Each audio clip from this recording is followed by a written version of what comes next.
गंजाम जिलार एक विशेष परिचय माँ दंड कालीपूजार भक्तिमय परिवेश। गंजाम जिलार निजस्व एक परिचय अछि। एही जिला पूजा परंपरा संस्कृति और धार्मिक चर्चा पई विशेष भावे प्रसिद्ध। एठाकू एक आध्यात्मिक क्षेत्र भावे मध्य चिन्हट करा जाय। एठारे प्रसिद्ध दंड नाच और माँ दंड कालीपूजा विशेष आकर्षणर केन्द्रबिंदु अटूट अछि।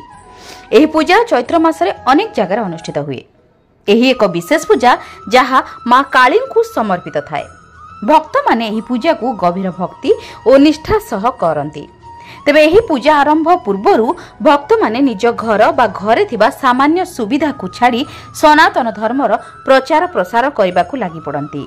माँ दंड काली पूजा पाई भक्त माने पूर्वरु मानसिक मागंती और ताहाकु पूरण करने पाई दूर दूर अंचल को प्रचंड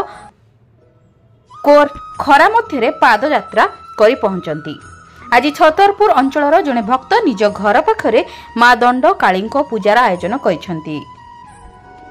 आयोजक कहवा अनुसार से प्रतिवर्ष एभली पूजार आयोजन करती। आसिका अंचलर बबनपुर 150 रु ऊर्ध्व भक्त माने कहिसेंती से माने माँ पाई प्रतिवर्ष मानसिक धरी दूर दूर यात्रा करी संस्कृति सभ्यता और परंपरा को रक्षा करने को परिश्रम करती। एही पूजारे विशेष पानी दंड दूली दंड और विभिन्न पूजा प्रक्रिया अनुष्ठित हुए। एही उत्सव लोक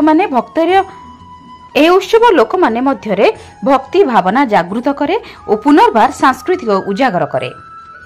छतरपुर नागरिक माने कहिसेंती जे से माने एही परंपरा को भविष्यत मध्य जारी रखिबे और अन्य मानकु मध्य एही पूजारे अंश नेबाकू प्रेरित करिवे। एही पूजा गंजाम जिला को एक अलग परिचय देछि। एठारे कौनसी अश्लील नाटक और प्रदर्शन हुए नहीं।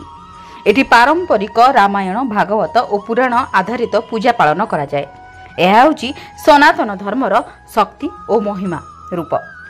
छत्रपुर रामकृष्ण रेड्डी रिपोर्ट, जन अधिकार लाइव।